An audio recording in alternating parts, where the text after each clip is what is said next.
Good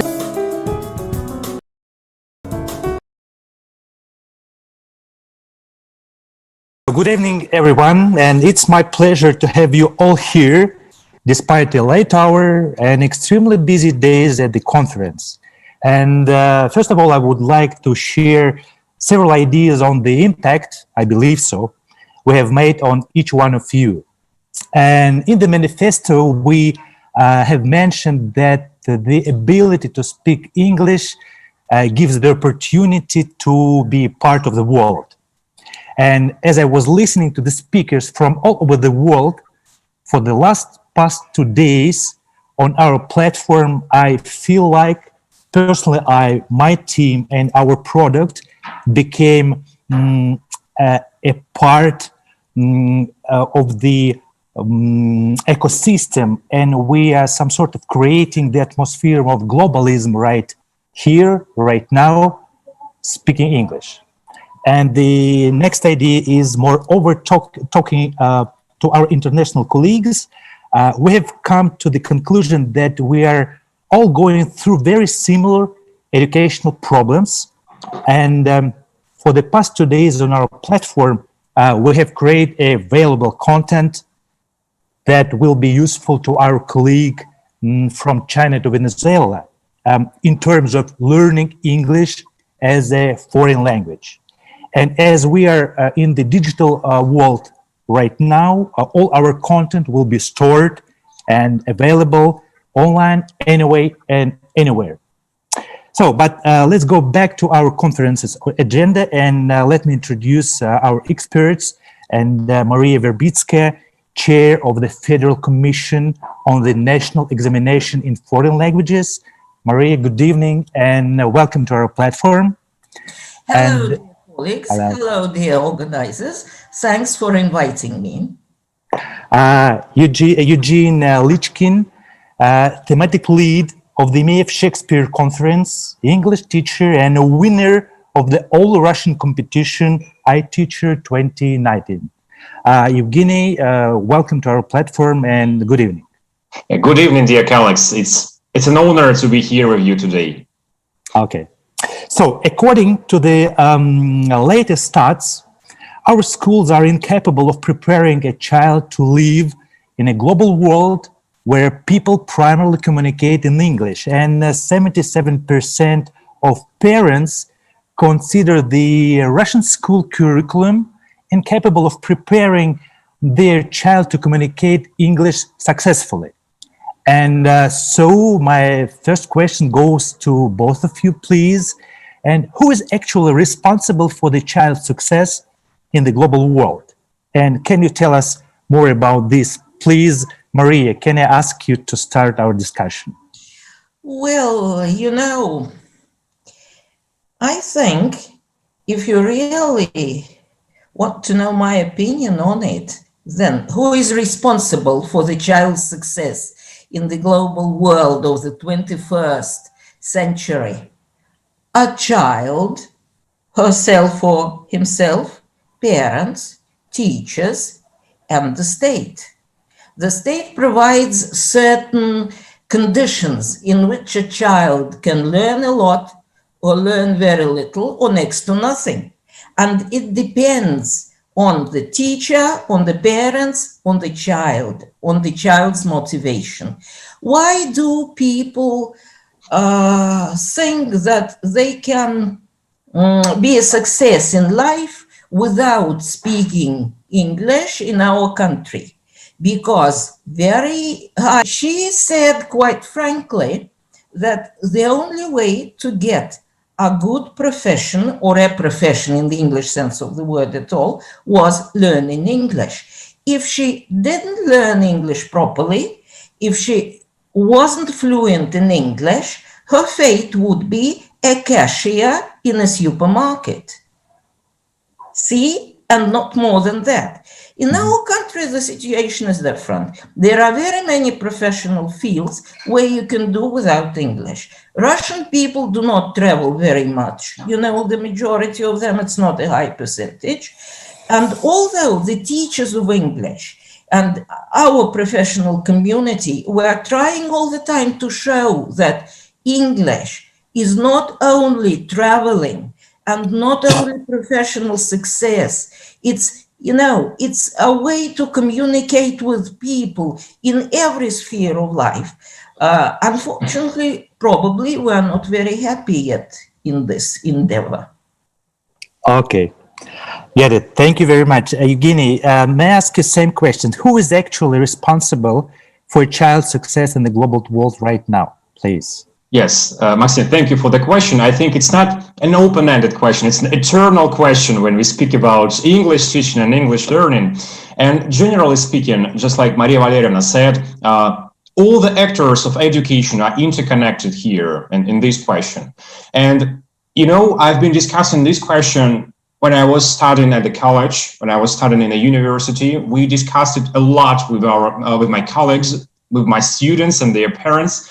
And I can say that from my point of view and from my experience, maybe it's the result of our legacy, because Russia is a very big country, and you can just perfectly live in your city and travel around all Russia, and there is no need in learning English at all. If you take a look at our history, so Russian Empire is one of the biggest countries in the world, and there's perfectly no need in learning any foreign languages because everything was just inside your country, and you could travel from Europe to Asia and just stay within the borders, just to speak one language and explore cultures of this empire. The same goes for the period of the USSR, when they were still the great country, the big country, different peoples, different nations living together, but still they were one uniting language, and you did not have any urge to learn any foreign languages in order to explore them.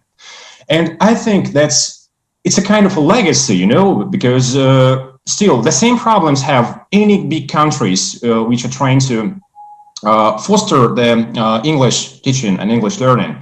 We can take China in consideration because they have practically the same problem. It's very popular to learn English in big cities like Beijing or Hong Kong, but not because they need English, just because it's very respectful in this society when you know English and when your children learn English, especially with the natives.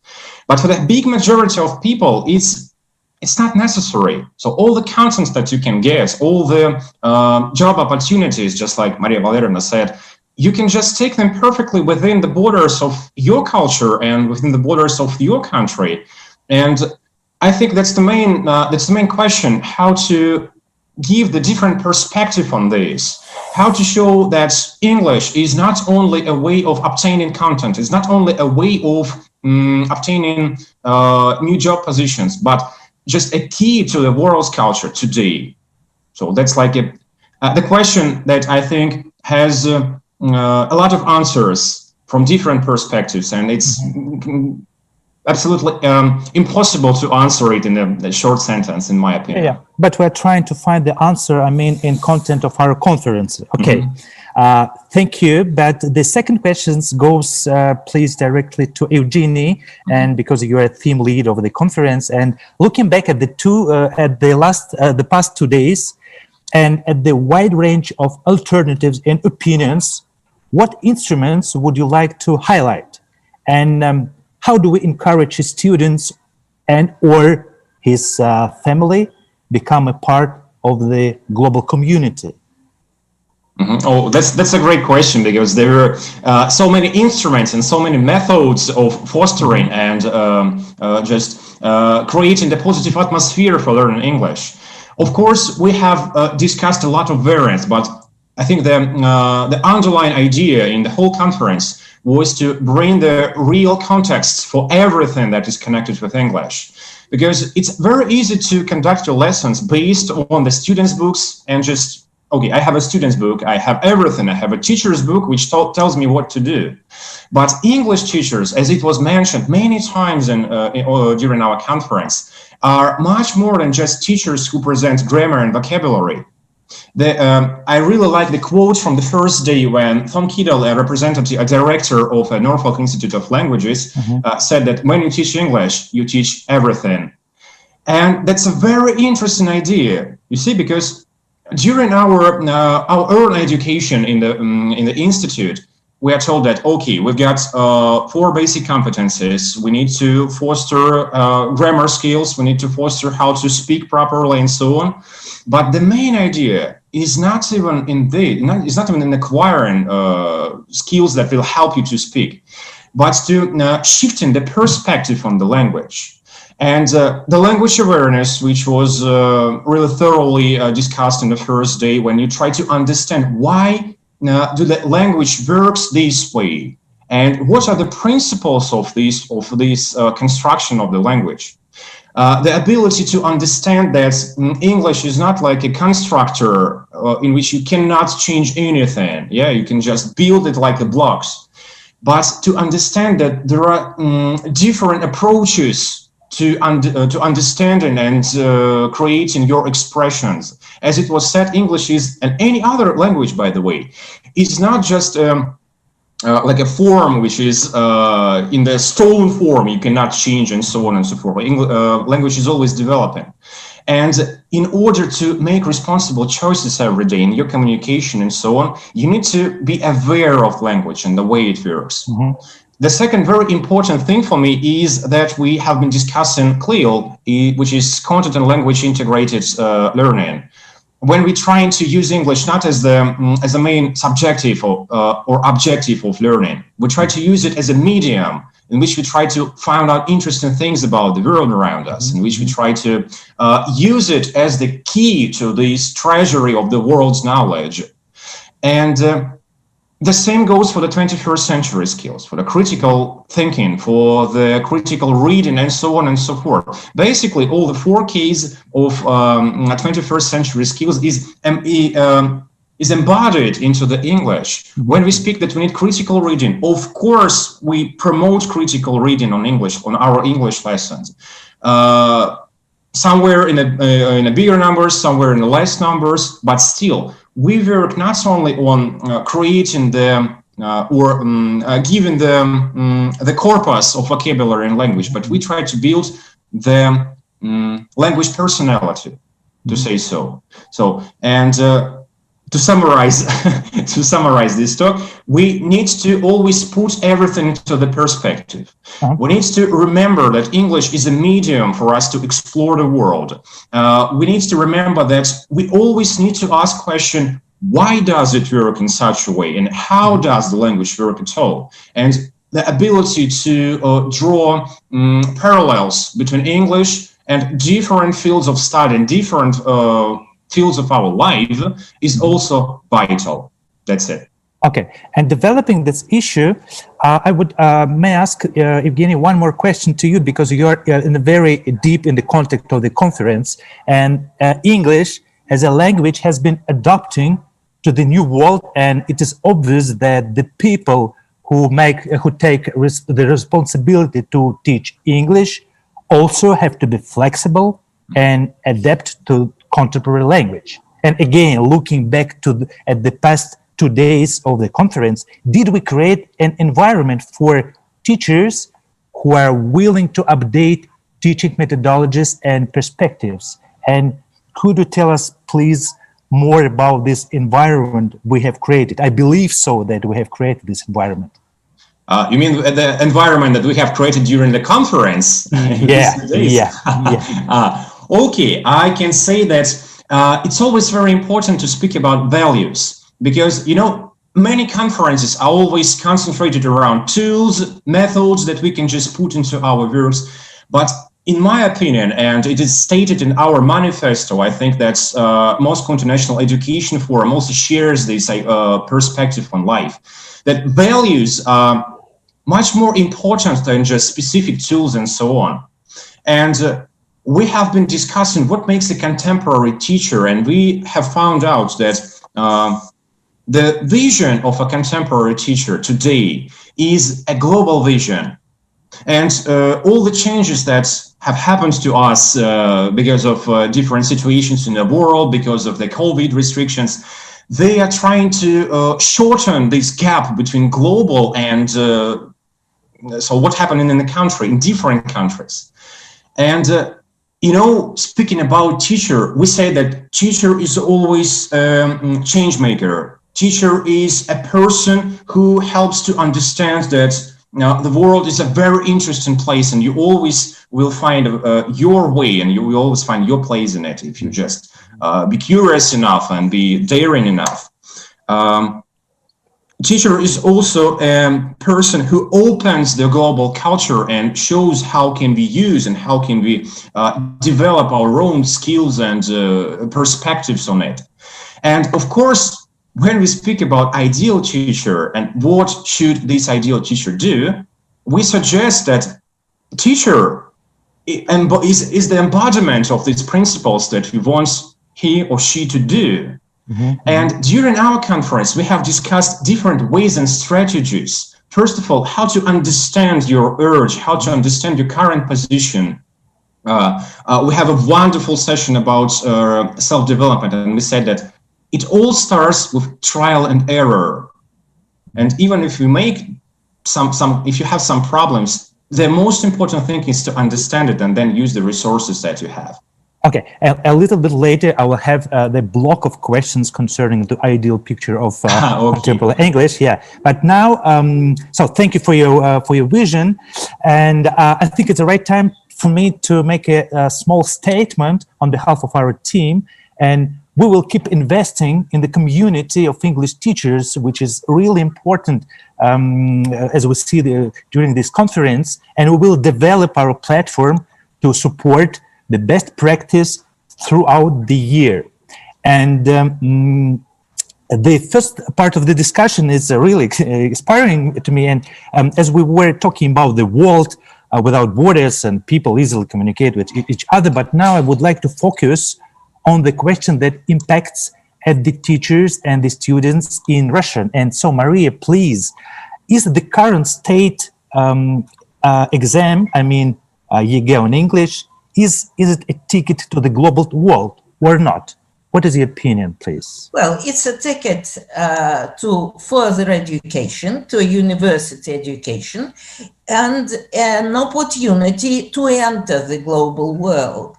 And, you know, it in many ways, it provides the basis for future success. Because, you know, when we introduced the Russian national exam, and still now, we hear criticism from two sides. A group of people, or well, some people think that our exam is too close to international exams, and they ask us, can't you think of something different, of something, you know, unique and different? And the other group of people thinks that it is that we should really just copy paste method and adopt one of the international exams, you know, Cambridge or TOEFL, and introduce it as our school leaving examination.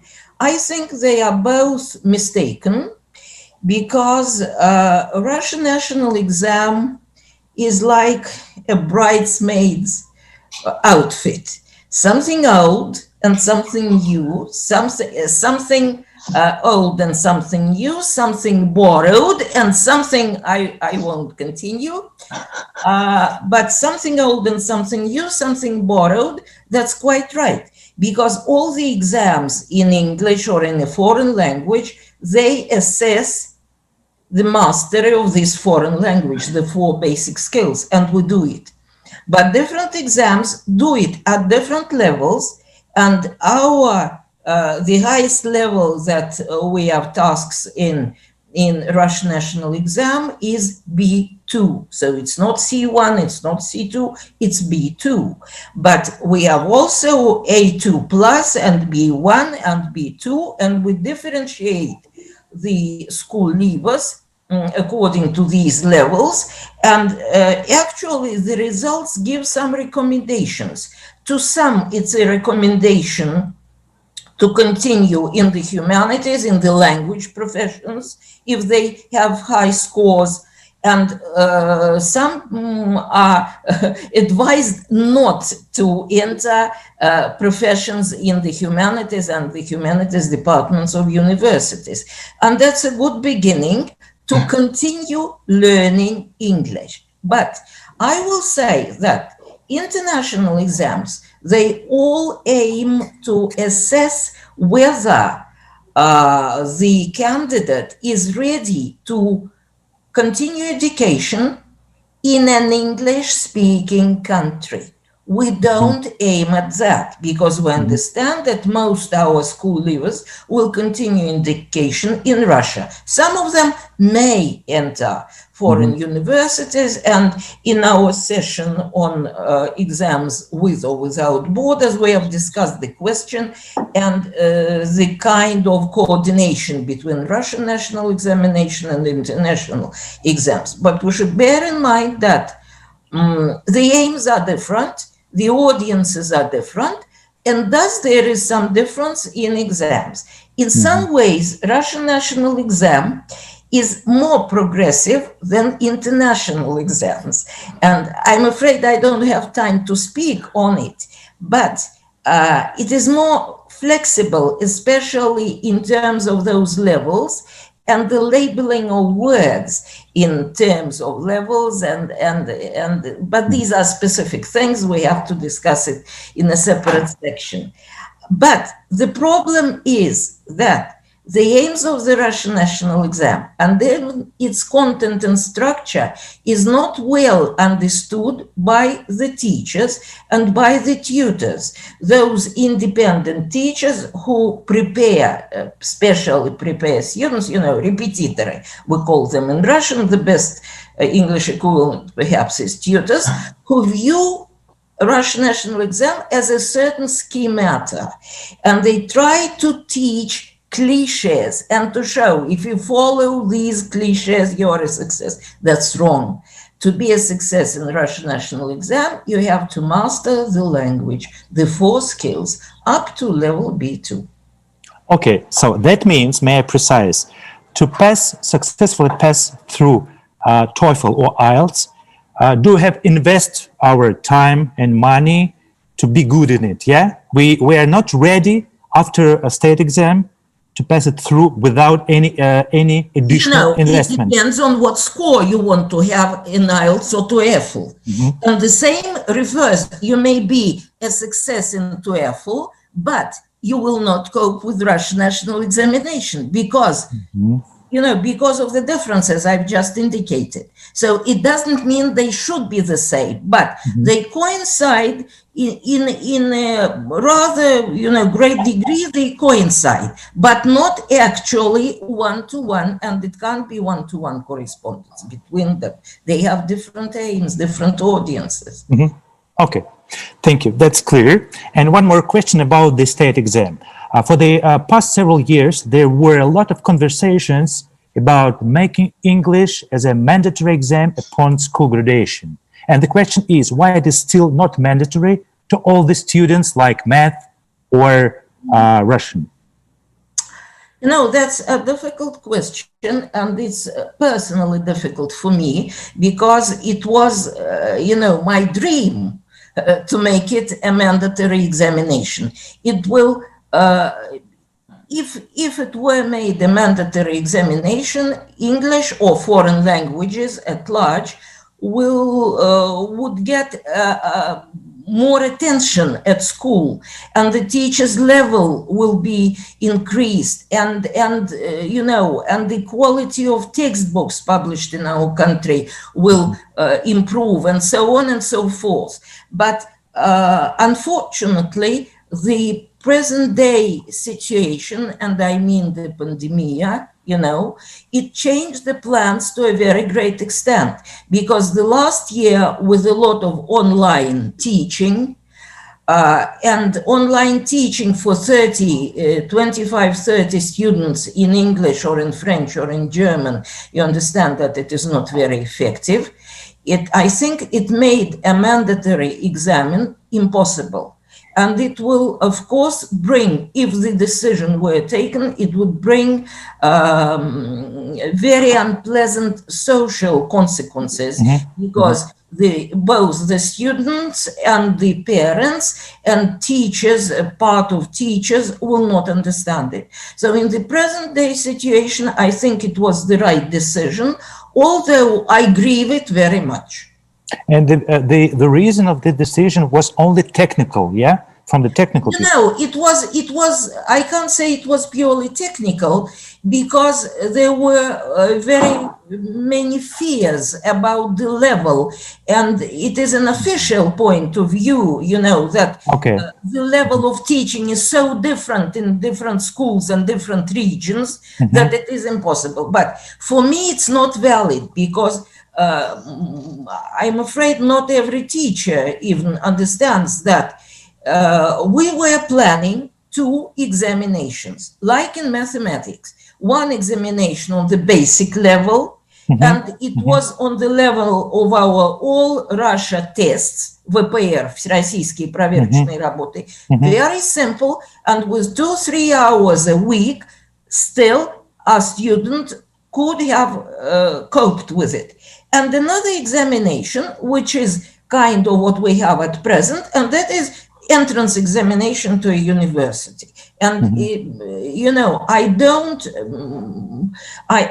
can't say that you know, I agree with those who were afraid of the examination. No.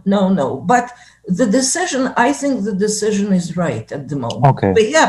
Perhaps the situation will change, and we will manage to improve the quality of teaching, and will come to the mandatory examination. Okay, but generally you believe that we can come back to this discussion again? Yes, I hope so. I hope so. And 2 levels, two levels of examination, not in one, you know, but 2 different examinations. Thank you. It's more clear right now. So moving on with our conversation, and would like to talk more about English teacher, Evgeny, now. So we have some block of questions concerning teachers. So what is the ideal picture of English teacher? Who is he or she? The next question, what makes a contemporary teacher of English? And the last question in this block, who should decide if the teacher is good or a great one? Maybe, Evgeny, could you start, please, your vision to these questions? Thank you, Maxim. So that's another great question from you, and I think that this question was really greatly discussed during our conference, not only on the session which was connected to the contemporary teacher. We were gradually returning on each session to this question, because practically everything that we have just discussed on our conference were relating to this question. So 3 questions, and let me just answer them in this order. So speaking generally, the excellent teacher, the contemporary teachers, are those who have knowledge, skills, and competencies in teaching English. Plus they have personality, they have self-confidence, they are open-minded. We can say that they care about the students, they have a good communicative tolerance, and also they create a classroom atmosphere. I can say that this is a very general idea of a great teacher, and you can see that it does not relate only to the English teachers, but to the image of a great teacher as well. And to be a little bit more specific, what makes a contemporary teacher, what makes a great teacher, as we were discussing it, ideal English teacher not only teaches, but he or she has to learn from his or her students to progress themselves. It's always about a process of communication between students and teachers, this constant feedback and this constant notice of your students' experience and fostering their subjectivity is what makes a great teacher great. Also, it was a very interesting observation made by one of our students, but one of our speakers, that great teachers, they do not try to save the students from not knowing something. You know, this type is very popular in everywhere and in education. I am a teacher, I am a possessor, I am the embodiment of knowledge, and now I will save you from not knowing the gerund form or from not knowing how to form the second conditional. And we have agreed with many of our speakers, practically with all of them, that a great teacher is also a facilitator who gives a chance to his or her students to enrich the knowledge and to make them willing to learn by themselves, to make them lifelong learners, and making the bridge from fostering and from facilitating their students to be lifelong learners. A great teacher, a contemporary teacher, also has to be a lifelong learner himself or herself, because it means that professional development never stops and language development never stops. And it means that you always need to strive for the best practices, for what's to change, you need to always be immersed in the context of the global Englishes that we say. Since we say that teacher is also a representative of this global culture, since teachers give this key to the world culture. Of course, contemporary English teachers should be global centric, and of course they need to apply wide range of teaching learning styles to provide equal opportunities for each and everyone to work comfortably. And most importantly, it was highlighted by practically all our speakers and moderators that contemporary teacher, great teacher, should also be happy. Because when teachers are happy, their students are happy as well. Doesn't link with the English, it's in every subject. Yeah, I agree. Yeah. Maria, please, may I have your opinion to these questions also, please? Yeah, thank you very much for asking me about it, because I was, jumping in my chair and thinking whether I could add something or say. I support everything that Evgeny has said, but I would like to say that a contemporary, a great teacher of English should master his or her English. They should know the subject they teach. And that is one of the problems in our foreign language teaching. Unfortunately, not all the teachers are fluent in the language they teach. It's a problem, and it's a big trouble for them as well, because many of them belong to an older generation and they didn't have the opportunity to learn the language properly. I myself, I was about 30 years old, and already I had a PhD when I first got to an English-speaking country, and very many of them didn't have this opportunity. So we can't blame them for that, but it's a fact, and we have to do something about it.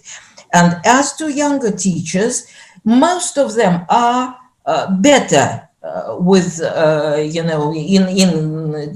communicative competence. They speak English, but they are not very accurate. They are not very professional, because a teacher of English, a translator, interpreter should have professional knowledge and professional mastery of the language. So there are problems, and we feel these problems in the assessment process in Russian national examination, because there are complaints, апелляции, and we have to mark again to new assessment, new assessors, and we see that in marking the papers, teachers, our markers, our assessors, they make mistakes. And how can we motivate them, both generations you talk about? How can we motivate right now to learn English for themselves? There are some official methods of doing that. So the teachers have to take the exam, the Russian national exam themselves. Probably about it. In some regions, it's an obligatory step to teach in the 10th and 11th form and so on. But I'm not very happy about it. I think that motivation should come within and not from some, outer offices or authorities and so on and so forth. So the question, how can we motivate children to learn English? It can be applied to teachers as well. How can we motivate teachers? There isn't much competition in our profession. If there were more competition, if the salaries were more, attractive, perhaps it would help. Okay, may I have another question linked with this block of questions? I'd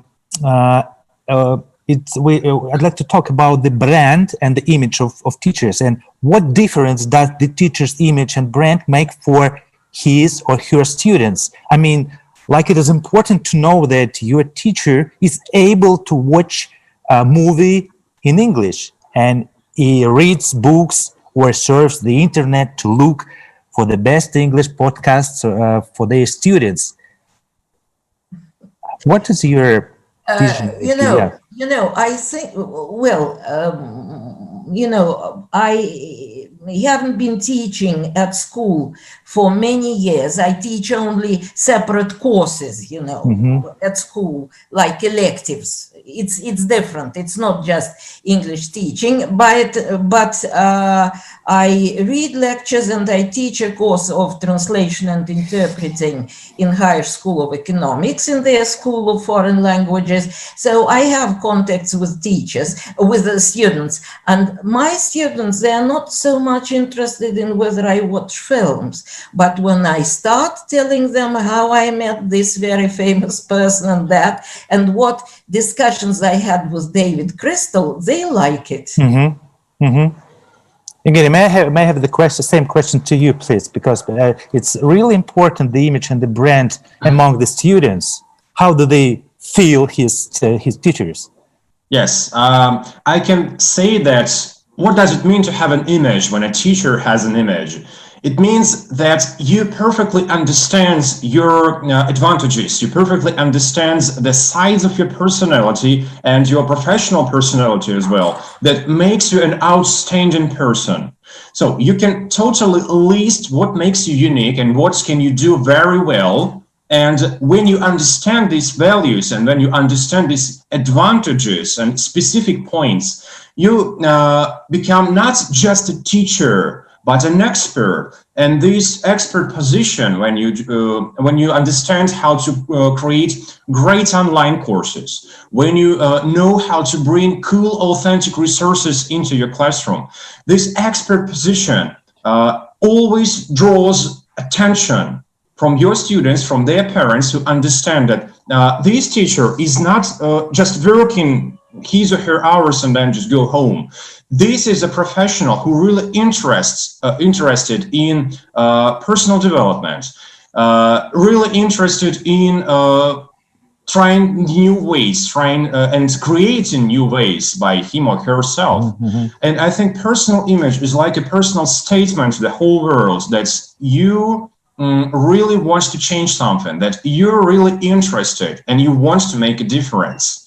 And this feeling of your inner energy to change something around you is always visible from your students. And when you are an active teacher who tries to do something unusual, who tries to find partners and like-minders all over the world in order to create something unusual, just because he or she wants to do it, it's interesting for them, it always has a profound effect on their students, on the colleagues, and on the parents of the students as well.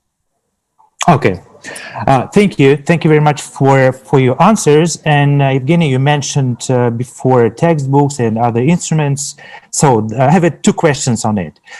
Is it obligatory for an English teacher to go beyond the textbook, or is it a duty to bring the new tools into the lesson?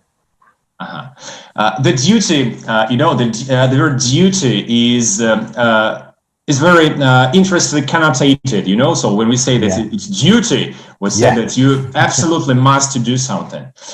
When it comes to going beyond the textbook, I think, and our speakers expressed the same idea during our conference, that of course, when we speak about teaching English as a global language, we cannot just use only one medium. We need to bring as many mediums as possible. It means that we need to provide different videos, different, authentic resources. We need to foster educational experiences and so on.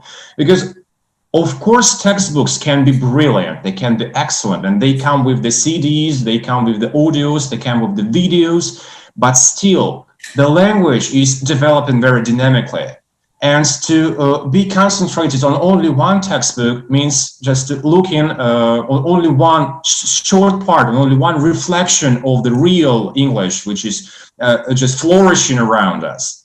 And it means that if we speak about providing a perspective on a global language, if we speak about presenting the language that is widely used in our modern world, it means that we need to build different perspectives from different points of view, from different sources of knowledge and mediums of it. Maria, your opinion is really important to this question, because I'd like to underline that lack of motivations and the new tools, how it's connected between...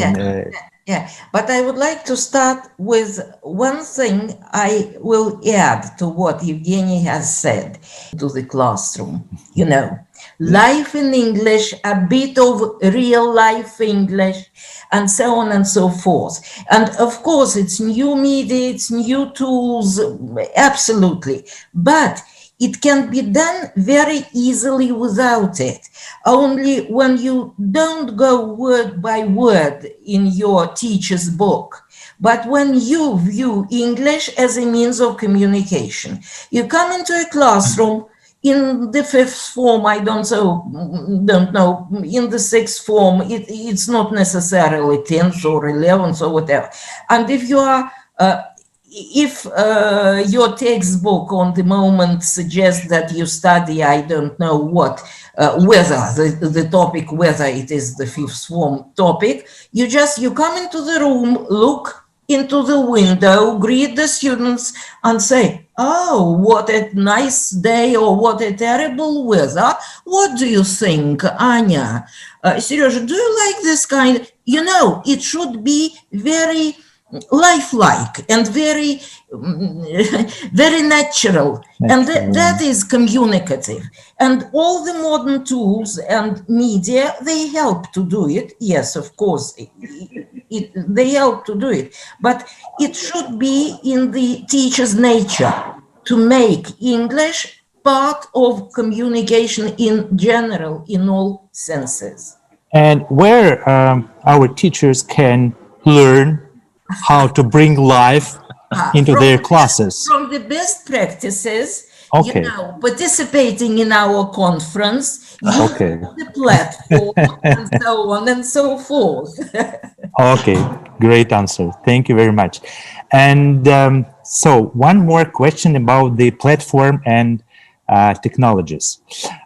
What is the future of collaboration between educational platforms and schools? Rivalry and competition, or integration and partnership? Evgeny, please, may I ask you this question? Yes, I think that we are right now, we are all in the situation that future is already here. It's just not very evenly distributed in the world. But the current situation with the COVID restrictions, with the distant work realities, with the new reality of education as well, brings us to the questions which we couldn't even imagine 10 years before. Of course, there is a huge fear, I suppose, that's the fairy tale about Peter the Piper and how he took all the children away from the city will come into life when we speak about platforms, who of course are always on the cutting edge of technology, who have the best methodists, the best teachers, who have very vibrant advertising and marketing. And On the other hand, we have state schools that, as Maria Valerievna said, do not often have enough teachers or have only 3 hours of English in the week. So we have this this situation, and of course it's very scary to think that all the platforms will just take our students away because they are more interesting. Yeah, they allow us to use different techniques and tools and to have edutainment in general. But in my opinion, and again, speaking about our speakers, we have come to a conclusion that it's mutual interest of companies, of educational platforms and schools. Educational platforms cannot survive without schools. To be honest, that was the answer, because they always try to offer products that are used not only by students but also by teachers in their work, and vice versa. Schools, of course, we can teach, of course, we can bring authentic materials, but using the platforms, using the new tools which help us to enrich our everyday practice of teaching and enrich the ways that we teach English. So I can answer that, and this answer is based on a firm belief of our speakers that the future is always about collaboration. The worst case scenario, Maxim, as you said, is rivalry, and we have come to the conclusion that the partnership in different ways, in different fields of study, in different forms of communication is a defining strategy of the future. Okay, Maria, same question, but a little bit more introduction to that. So due to COVID brings the new business model to the business. And now they try to build new connection, new relationship directly with teachers. So how often right now teachers use platforms? I'm afraid I can't answer this question because I don't have any statistics, I don't have any data, and my personal impressions may be quite wrong. I would like to say... But your impressions is very important for us right now. I believe that some teachers don't use any new methods and any platforms at all. Others depend on them too much. It's when they just switch on the button, and something goes there and goes and goes and goes, and so what? What is the teaching outcome? What have the students learned? Any experience of that kind should be discussed, and they should, the teacher should again bring some life into this electronic experience. But what I'm really worried about, that not all the electronic materials are of high quality, educational and methodological quality. I have seen very many materials made in this country who are just beyond criticism from the point of view of English, quality of English, and methodology, and so on and so forth. Some of these materials, electronic materials, they are just exercises from, 30 years old textbooks, but on your screen, So this is very depressing. Okay. Thank you very much. And I have last questions for all of us. And coming back to the beginning of our discussion, and I'd like to be back to motivation. I love traveling, and I have always felt motivated to learn English because I wanted to behave local when I come to a new country. But the borders are still closed, and nothing about the future, no ideas about the future, and it might be quite challenging to find a different motivation outside of traveling.